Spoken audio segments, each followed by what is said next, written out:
Friends, ಮೊದಲನೇದಾಗಿ ನಮ್ಮ ಭಾರತೀಯ ಮಹಿಳಾ ತಂಡ ಲಾರ್ಡ್ಸ್ ಕ್ರಿಕೆಟ್ನ ಕಾಸಿ ಮೈದಾನದಲ್ಲಿ ವಿಶ್ವ ದಾಖಲೆಯ ವಿಜಯವನ್ನು ಸಾಧಿಸ್ತಾರೆ. ನಾನು ಆಸ್ಟ್ರೇಲಿಯಾ ವಿರುದ್ಧ ಇವರೇನು ಡೂ ಆರ್ ಡೈ ಪಂದ್ಯದಲ್ಲಿ ಮಹಿಳಾ ತಂಡ ಒಂದೇ ದಿನ ಸೋಲ್ತಾರೆ. ಅದೇ ರೀತಿ ಇವರು ಐರ್ಲೆಂಡ್ ಹೊತ್ತಿಗೆ ನಮ್ಮ ಮೆನ್ ತಂಡ T20ಯಲ್ಲಿ 1 ರನ್ನಿಂದ ಸೋಲ್ತಾರೆ. 170 ರನ್ ಹೊಡೆದ್ರು ಭಾರತ ಮಹಿಳಾ ತಂಡ. ಬ್ಯಾಟಿಂಗ್ನಲ್ಲಿ ಅದ್ಭುತ ಬ್ಯಾಟಿಂಗ್ ಆಡಿತ್ತು.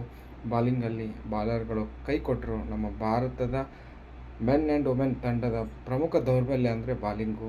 ಹೀಗಾಗಿ ನಾವು T20 4 ಪಂದ್ಯಗಳನ್ನು ಸೋಲ್ತೀವಿ. ಒಂದು ಮೆನ್ ತಂಡದ್ದು ಇಂಗ್ಲೆಂಡಲ್ಲಿ. ಈಗ ಸ್ವಲ್ಪ ಮಟ್ಟಿಗೆ ಮಹಿಳಾ ತಂಡ ಟೆಸ್ಟ್ ವಿಜಯ, ಐತಿಹಾಸಿಕ ಟೆಸ್ಟ್ ಗೆಲ್ಲೋದ್ರೊಂದಿಗೆ ಆ ನೋವನ್ನೆಲ್ಲೋ ಒಂದು ಮರೆಸಿದೆ ಅಂತ ಹೇಳ್ತಾ, ನಾಳಿನ ಪಂದ್ಯ ಬರ್ಮಿಂಗ್ಹ್ಯಾಮ್ನಿಂದ ಮೊದಲನೇ ಏಕದಿನ ಪಂದ್ಯ ಇಂಗ್ಲೆಂಡ್ ವಿರುದ್ಧ ನಡೀತಾ ಇದೆ. ವಿರಾಟ್ ಕೊಹ್ಲಿ ಮತ್ತು ರೋಹಿತ್ ಶರ್ಮಾ ಅವರು ಪ್ರಮುಖ ಆಕರ್ಷಣೆಯಾಗಿರ್ತಾರೆ. ಇಲ್ಲಿಯೂ ಕೂಡ ಭಾರತದ ಬಾಲರ್ಗಳು ಪ್ರಮುಖ ಪಾತ್ರ ವಹಿಸ್ತಾರೆ. ಸ್ಪಿನ್ನರ್ ಅಂತೂ ಇಲ್ಲಿವರೆಗೂ 4 T20 ಪಂದ್ಯದಲ್ಲಿ ನಮ್ಮ ಭಾರತೀಯ ಸ್ಪಿನ್ನರ್ಗಳು ಸ್ಪಿನ್ನರ್ಗಳ ರೀತಿಯೇ ಬಾಲಿಂಗ್ ಹಾಕಿಲ್ಲ. ಅವರು ಪಾರ್ಟ್ ಟೈಮ್ ಬಾಲರ್ಗಿಂತ ಕಡೆಯಾಗಿ ಬಾಲಿಂಗ್ ಹಾಕಿದ್ದಾರಂತೆ ತಪ್ಪಾಗಲ್ಲ. ಹಾಗಾಗಿ ನಾಳಿನ ನನ್ನ ನಿರೀಕ್ಷೆ ಅಟ್ ಎನಿ ಕಂಡೀಷನ್ ಭಾರತ ಗೆಲ್ಲಬೇಕು. ಭಾರತ ಗೆಲ್ಲಬೇಕಾದ್ರೆ ಬಾಲರ್ಗಳ ಪ್ರಮುಖ ಪಾತ್ರ.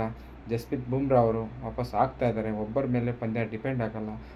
ಆಡಿದಂಥ 11 ಪ್ಲೇಯರ್ಗಳಲ್ಲಿ ಬಾಲರ್ಗಳು ಮಿನಿಮಮ್ 5ರಿಂದ 6 ಬಾಲರ್ಗಳು ಉತ್ತಮ ಪರ್ಫಾರ್ಮೆನ್ಸ್ ತೋರಿಸಲೇಬೇಕು. ಭಾರತ ಗೆಲ್ಲಲೇಬೇಕು ಅನ್ನೋ ವಿಶ್ವಾಸದಿಂದ ವಿಡಿಯೋ ಮುಗಿಸ್ತಾ ಇದ್ದೀನಿ. ಜೈ, ಎಲ್ಲರಿಗೂ ಶುಭವಾಗಲಿ.